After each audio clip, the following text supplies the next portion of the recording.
When I want to improve some aspect of my tennis game, I start off working that skill or strategy with SpecTennis first. And the reason being is that it's a more comfortable learning environment. I'm using this smaller paddle with a lower bouncing ball, and so I can make it nearly perfect before I switch to the tennis racket. I'm building that confidence. I've already had a lot of success, and then the transition to the tennis racket is easier. So for example, if I want to practice hitting a one-handed topspin backhand, I start off with the paddle using the same technique as tennis, but it's a more favorable controlled environment, so I'm going to have a higher success rate.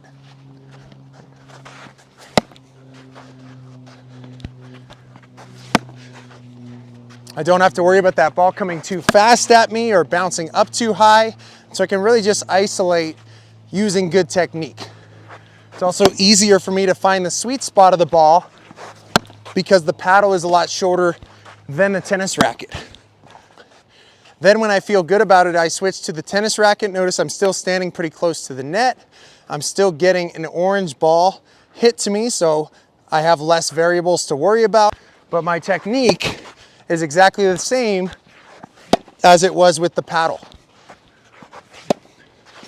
Then when I get some confidence, I can start moving back a little bit further towards the baseline.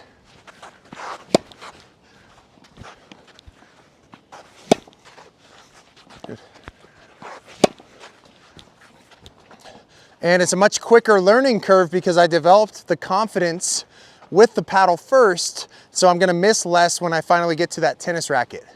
Going through progressions is the fastest way to learn something new, so I started off with the paddle, which is shorter than the racket, started off close to the net, then switched to the racket, slowly start moving back, and now finally I'm going to change to a regular yellow tennis ball. So I've got a lot of confidence, now I'm ready for the regular ball.